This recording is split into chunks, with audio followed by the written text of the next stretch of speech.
শহীদ রাষ্ট্রপতি জিয়াউর রহমানের ৪৫তম শাহাদাত বার্ষিকী উপলক্ষে নারায়ণগঞ্জের রূপগঞ্জে আলোচনা সভা ও দোয়া মাহফিল অনুষ্ঠিত হয়েছে। ৩০ মে শনিবার বিকালে রূপগঞ্জের গোলাকান্দাইল এলাকার দীপু ভূঁইয়ার বাসভবনে রূপগঞ্জ থানা বিএনপি ও এর অঙ্গ ও সহযোগী সংগঠনের উদ্যোগে এই আলোচনা সভা ও দোয়া মাহফিল অনুষ্ঠিত হয়। রূপগঞ্জ থানা বিএনপি সভাপতি অ্যাডভোকেট মাহফুজুর রহমান হুমায়ুনের সভাপতিত্বে অনুষ্ঠানে প্রধান অতিথি হিসেবে উপস্থিত ছিলেন নারায়ণগঞ্জ ১ রূপগঞ্জ আসনের সংসদ সদস্য মোস্তাফিজুর রহমান ভূঁইয়া দীপু। বিশেষ অতিথি হিসেবে উপস্থিত ছিলেন নারায়ণগঞ্জ জেলা বিএনপির আহ্বায়ক অধ্যাপক মামুন, নারায়ণগঞ্জ জেলা বিএনপির সাবেক সাধারণ সম্পাদক গোলাম ফারুক খোকন, জেলা স্বেচ্ছাসেবক দলের আহ্বায়ক মাহবুবুর রহমান মাহবুব। অন্যান্যদের মধ্যে উপস্থিত ছিলেন রূপগঞ্জ থানা বিএনপির সাধারণ সম্পাদক বাসির উদ্দিন বাচ্চু, ভুলতা ইউনিয়ন বিএনপি সভাপতি আব্বাস উদ্দিন ভূঁইয়া।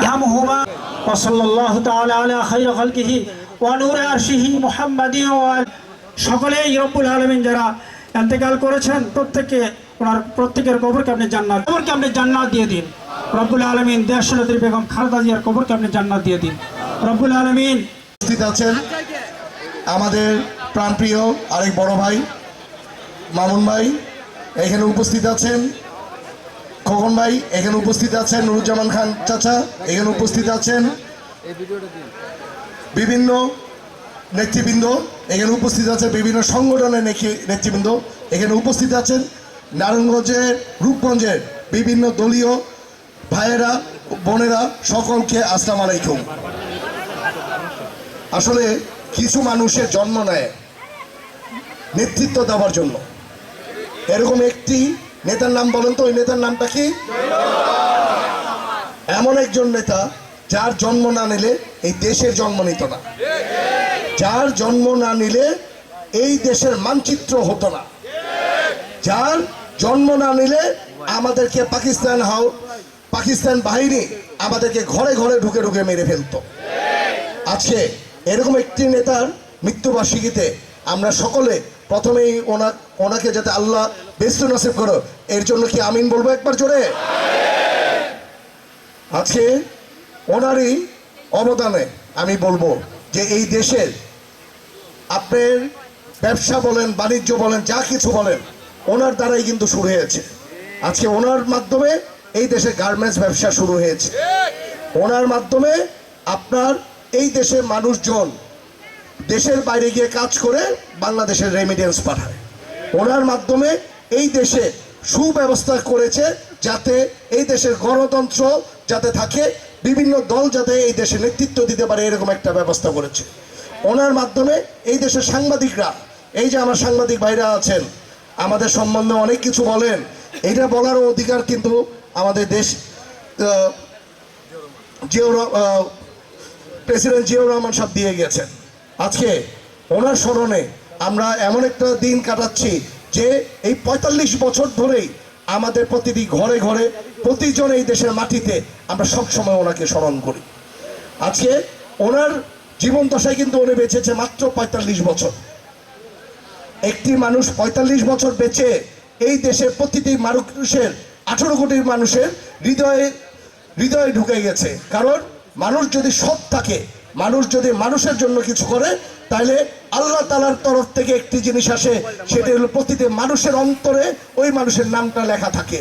যেই নামটা লেখা হয়েছে আমাদের শহীদ রাষ্ট্রপতি জিয়াউর রহমান সাহেবের নাম।